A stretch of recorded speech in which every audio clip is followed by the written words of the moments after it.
शांति 30 जनवरी 2024 की बाप दादा की साकार मुरली सुनेंगे।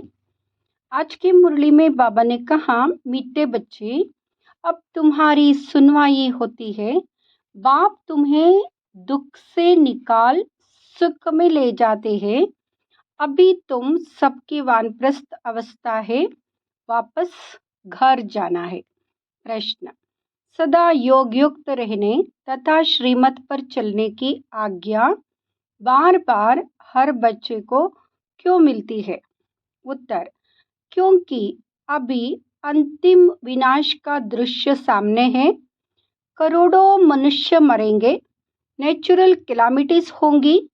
उस समय स्थिति एकरस रहे, सब दृश्य देखते भी मिरवा मौत, मल्लू का शिकार ऐसा अनुभव हो, उसके लिए योग युक्त बनना पड़े। श्रीमत पर चलने वाले योगी बच्चे ही मौज में रहेंगे। उनकी बुद्धि में रहेगा कि हम तो पुराना शरीर छोड़ अपने स्वीट होम में जाएंगे। ओम शांति। रूहानी बाप बैठ रूहानी बच्चों से रूह रिहान करते हैं अथवा रूहों को समझाते हैं, क्योंकि रूहों ने भक्ति मार्ग में बहुत याद किया है। सब आशिक है एक माशुक के। उस माशुक शिव बाबा का चित्र बना हुआ है। उनको बाइट पूछते हैं, उनसे क्या मांगने चाहते हैं वह पता नहीं है। पूछते तो सब है, शंकराचार्य भी पूजा करते हैं। सब उनको बड़ा समझते हैं। भल धर्मस्थापक है, परंतु वह भी पुनर्जन्म लेते लेते नीचे उतरते हैं। अभी सब पिछाड़ी के जन्म में आकर पहुंचे हैं। बाबा कहते हैं, तुम छोटे बड़े सबकी वानप्रस्थ अवस्था है। मैं तुम सबको वापस ले जाता हूँ। मुझे बुलाते ही है कि पति दुनिया में आओ। कितना रिगार्ड रखते हैं। पति दुनिया पराये राज्य में आओ। जरूर दुखी होंगे, तब तो बुलाएंगे।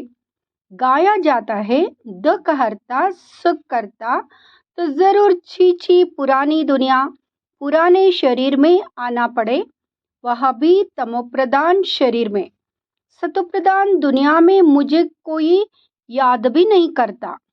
ड्रामानुसार सबको मैं सुखी बना लेता हूँ।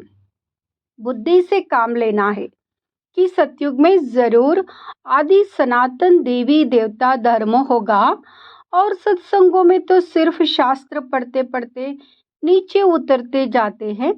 दलदल में पड़ने वाले दुखी होते हैं। यहाँ है ही दुखधाम, वहाँ है सुखधाम। बाप कितना सहज करके समझाते हैं, क्योंकि बिचारी अबलाएं कुछ भी नहीं जानती है। कोई को भी यह पता नहीं है कि फिर वापस भी जाना है या सदैव पुनर्जन्म लेते ही रहना है। अभी तो सब धर्म वाले हैं। पहले पहले स्वर्ग था तो एक ही धर्म था। सारा चक्र तुम्हारी बुद्धि में है। कोई औरों की बुद्धि में यह बातें रह ना सके। वह तो कल्प की आयु ही लाखों वर्ष कह देते हैं। इसको कहा जाता है घोर अंधियारा। ज्ञान है घोर सोजरा। अभी तुम बच्चों की बुद्धि में रोशनी है। तुम कोई मंदिर आदि में जाएंगे तो तुम कहेंगे, हम शिव बाबा के पास जाते हैं। यह लक्ष्मी नारायण हम बनते हैं। यह बातें और सत्संगों में नहीं होती। वह सब है भक्ति मार्ग की बातें। अभी तुम रचता रचना के आदि मध्य अंत को जानते हो। ऋषि मुनि आदि कहते थे, हम नहीं जानते हैं। तुम भी पहले नहीं जानते थे। इस समय सारे विश्व में भक्ति है। यह पुरानी दुनिया है। कितने ढेर मनुष्य है। सतयुग नई दुनिया में तो एक ही अद्वैत धर्म था, फिर वो होता है द्वैत धर्म। अनेक धर्मों में तालियां बजती है, सबकी एक दो में खिट खिट है। ड्रामानुसार उन्हों की पॉलिसी ही ऐसी है। किसको भी अलग करते हैं तो लड़ाई होती है। पार्टीशन होते हैं। मनुष्य बाप को ना जानने के कारण पत्थर बुद्धि बन पड़े हैं। इस समय बाप समझाते हैं, देवी देवता धर्म ही प्रायलोप हो गया है। एक भी नहीं जिसको पता हो कि इन्हों का भी राज्य था। तुम अभी समझते हो हम देवता बन रहे हैं। शिव बाबा अभी हमारा ओबीडियंट सर्वेंट बना है। बड़े आदमी हमेशा चिट्ठी लिखते हैं तो नीचे लिखते हैं ओबीडियंट सर्वेंट। बाप भी कहते हम ओबीडियंट सर्वेंट हैं, तो दादा भी कहते हैं हम ओबीडियंट सर्वेंट हैं। हम फिर 5000 वर्ष के बाद हर कल्प के पुरुषोत्तम संगम युग में आता हूँ। बच्चों की आकर सेवा करता हूँ। मुझे कहते हैं दूर देश के रहने वाला, इनका भी अर्थ नहीं जानते।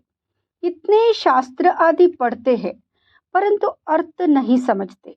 बाप आकर सब वेदों शास्त्रों का सार समझाते हैं। तुम बच्चे जानते हो कि इस समय रावण राज्य है। मनुष्य पतित बनते जाते हैं। यह भी ड्रामा बना हुआ है। तुम बच्चों को दोजख से निकाल बहिश्त में ले जाते हैं। उनको ही गार्डन ऑफ अल्लाह कहते हैं। कलयुग में है कांटों का जंगल। संगम युग पर फूलों का बगीचा बन रहा है। फिर वहाँ सतयुग में तुम सदा सुखी रहते हो, एवर हेल्दी एवर वेल्दी बन जाते हो। आधा कल्प सुख फिर आधा कल्प दुख, यह चक्र फिरता ही रहता है। इनकी एंड होती नहीं है। सबसे बड़ा बाप आते हैं, सबको शांतिधाम सुखधाम ले जाते हैं। तुम जब सुखधाम में जाते हो तो बाकी सब शांतिधाम में रहते हैं। आधा कल्प है सुख का, आधा कल्प है दुख का। उनमें भी सुख जास्ती है। अगर आधा आधा होता तो टेस्ट क्या आएगी। भक्ति मार्ग में भी बहुत धनवान थे। अभी तुमको याद आता है कि हम कितने धनवान थे।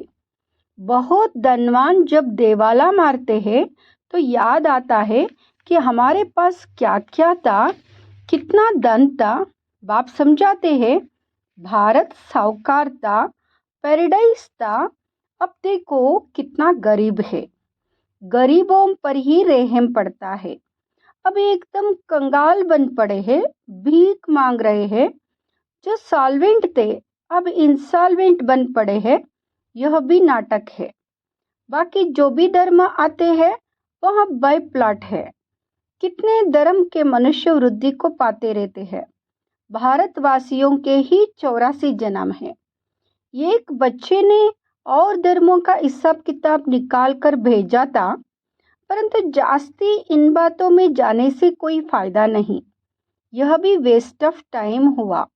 इतना समय अगर बाप की याद में रहते तो कमाई होती। अपनी तो मुख्य बात है हम पूरा पुरुषार्थ कर विश्व का मालिक बने। बाप कहते हैं तुम ही सतोप्रधान थे, तुम ही सतोप्रधान बने हो। 84 जन्म भी तुमने लिए हैं। फिर वापस चलना है, बाप से वर्षा लेना है। तुमने आधा कल्प बाप को याद किया। अब बाप आए हैं, तुम्हारी सुनवाई होती है। बाप फिर से तुमको सुखधाम में ले जाते हैं। भक्ति के उत्थान और पतन की भी जैसे है कहानी है। अब यह है पति दुनिया, संबंध भी पुराना है। अब फिर से नए संबंध में चलना है। इस समय एक्टर्स सब हाजिर है। इनमें कोई फर्क नहीं पड़ सकता है। आत्मा तो अविनाशी है। कितनी ढेर आत्माएं होंगी, उनका कभी विनाश नहीं होता। इतनी करोड़ों आत्माओं को पहले तो वापस जाना है। बाकी शरीर तो सबके खत्म हो जाते हैं, इसलिए होलिका भी मनाते हैं। तुम जानते हो हम सो पूज्यते, फिर पुजारी बने। अब फिर पूज्य बनते हैं।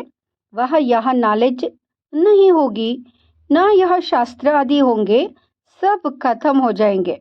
जो योगयुक्त होंगे, श्रीमत पर चलने वाले होंगे, वह सब कुछ देखेंगे कैसे अर्थक्वेक में सब खलास होता है। अखबारों में भी पढ़ता है कैसे गांव के गांव खत्म हो जाते हैं।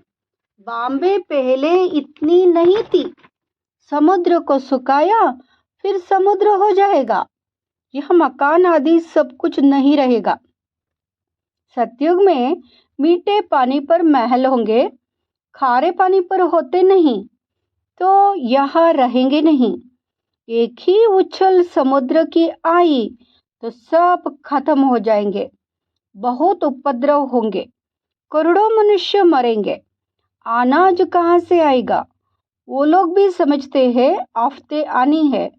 मनुष्य मरेंगे तो जो योगयुक्त होंगे वह उस समय मौज में रहेंगे। मिरवा मौत, मल्लों का शिकार। बर्फ की बरसात पड़ने से ढेर मनुष्य मर जाते हैं। बहुत नेचुरल कैलामिटीज होगी, ये सब खत्म हो जाएंगे। इनको कहा जाता है नेचुरल कैलामिटीज। गॉडली कैलामिटीज नहीं कहेंगे। गॉड को दोष कैसे देंगे? ऐसे भी नहीं शंकर ने आंख खोली तो विनाश हो गया। यह सब है भक्ति मार्ग की बातें। मुसलों के लिए भी शास्त्रों में लिखा है। तुम जानते हो इन मिसाइल से कैसे विनाश करते हैं, कैसे आग, गैस, जहर आदि सब उसमें पड़ते हैं। बाप समझाते हैं पिछाड़ी में सब फट से मर जाए, कोई बच्चे आदि भी दुखी ना हो, इसलिए नेचुरल कैलामिटी से झट मरेंगे। यह सब बना बनाया ड्रामा है। आत्मा तो अविनाशी है, कभी विनाश नहीं होती, ना छोटी बड़ी होती है। शरीर सब यह खलास होंगे, बाकी आत्माएं सब स्वीट होम में चली जाएगी। बाप कल्प कल्प आते हैं संगम युग पर। तुम भी इस पुरुषोत्तम संगम युग पर ही ऊंचे ते ऊंच बनते हो। वास्तव में श्री श्री शिव बाबा को और श्री इन देवताओं को कहा जाता है। आजकल तो देखो सबको श्री श्री कहते रहते हैं। श्रीमती, श्री फलाना, अब श्रीमत तो एक बाप ही देते हैं। विकार में जाना, क्या यह श्रीमत है? यह तो है ही भ्रष्टाचारी दुनिया। अब मीठे मीठे बच्चों को बाप कहते हैं मुझे याद करो तो खाद निकल जाए। गृहस्थ व्यवहार में रहते कमल फूल समान पवित्र रहो। स्वा को अब विश्व के आदि मध्य अंत के चक्र का ज्ञान हुआ है, परंतु यह अलंकार तुमको नहीं दे सकते। आज तुम अपने को स्वदर्शन चक्रधारी समझते हो, कल माया थप्पड़ लगा दे तो ज्ञान ही उड़ जाए। इसलिए तुम ब्राह्मणों की माला भी नहीं बन सकती। माया थप्पड़ लगाए बहुतों को गिरा देती है, तो उनकी माला कैसे बनेगी? दशाएं बदलती रहती है। रुद्रमाला ठीक है, विष्णु की माला भी है, बाकी ब्राह्मणों की माला नहीं बन सकती। तुम बच्चों को डायरेक्शन देते हैं कि देह से देह के सब धर्म छोड़ माँ में कम याद करो। बाप तो निराकार है, उनको अपना शरीर तो है नहीं, और आए भी है इनकी वानप्रस्थ अवस्था में। जब 60 वर्ष की आयु हुई, वानप्रस्थ अवस्था में ही गुरु किया जाता है। मैं तो हूँ सतगुरु, परंतु गुप्त वेश में। वहाँ है भक्ति के गुरु, मैं हूँ ज्ञान मार्ग का। प्रजापिता ब्रह्मा को देखो, कितने ढेर बच्चे हैं, बुद्धि हद से निकल आते हैं। हर एक को पहले सुख और दुख भोगना पड़ता है। यह वर्ड ड्रामा है। तब तो कहते हैं आहो प्रभु तेरी लीला। तुम्हारी बुद्धि ऊपर से नीचे तक चक्कर लगाती रहती है। तुम हो लाइट हाउस रास्ता बताने वाले। तुम बाप के बच्चे हो ना। फादर कहते मुझे याद करो, तुम तमो प्रधान से सतो प्रधान बन जाएंगे। ट्रेन में भी तुम समझा सकते हो। बेहद का बाप स्वर्ग का रचयिता है। भारत में स्वर्गता बाप आते हैं भारत में। शिव जयंती भी भारत में मनाई जाती है, परंतु कब होती है यह कोई नहीं जानते। तिथि तारक दोनों ही नहीं है, क्योंकि गर्भ से जन्म नहीं लेते। बाप कहते अपने को आत्मा समझो। तुम अशरीरी आए थे, पवित्र थे, फिर अशरीरी होकर जाएंगे। माँ कम याद करते रहो तो पाप कट जाएंगे। अच्छा, मीठे मीठे सिकिलदे बच्चों प्रति माता पिता बाप दादा का याद प्यार और गुड मॉर्निंग। रूहानी बाप की रूहानी बच्चों को नमस्ते। हम रूहानी बच्चों की रूहानी माता पिता बाप दादा को याद प्यार गुड मॉर्निंग नमस्ते। धारणा के लिए मुख्य सार। फर्स्ट, लाइट हाउस बन सबको रास्ता बताना है। बुद्धि हद से निकाल बेहद में रखनी है। स्वदर्शन चक्रधारी बनना है। दूसरा, अब वापस घर जाना है, इसलिए इस वानप्रस्थ अवस्था में सतो प्रधान बनने का पुरुषार्थ करना है। अपना टाइम वेस्ट नहीं करना है। वरदान, संबंध संपर्क में आते डायमंड बन डायमंड को देखने वाले बेदाग डायमंड भाव। बाप दादा की श्रीमत है कि डायमंड बन डायमंड को देखना है। चाहे कोई आत्मा काला कोयला एकदम तमोगुणी हो, लेकिन आपकी दृष्टि पड़ने से उसका कालापन कम हो जाए। अमृत वेले से रात तक जितनों के भी संबंध संपर्क में आओ, सिर्फ डायमंड बन डायमंड देखते रहो। किसी भी विघ्न अथवा स्वभाव के वश डायमंड पर दाग ना लगे। चाहे अनेक प्रकार की परिस्थितियों के विघ्न आए, लेकिन आप ऐसे पावरफुल बनो जो उसका प्रभाव ना पड़े। स्लोगन, मन और बुद्धि को मनमत से सदा खाली रखने वाले ही आज्ञाकारी है। मन और बुद्धि को मनमत से सदा खाली रखने वाले ही आज्ञाकारी है। अव्यक्त साइलेंस द्वारा डबल लाइट फरिश्ता स्थिति का अनुभव करो।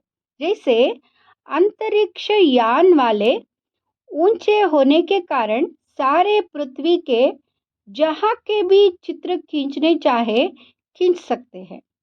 ऐसे साइलेंस की शक्ति से अंतर्मुखता की गुफा में बैठकर साइलेंस की गहरी अनुभूति करो। यह अनुभूति डबल लाइट फरिश्ता बना देगी। ओम शांति।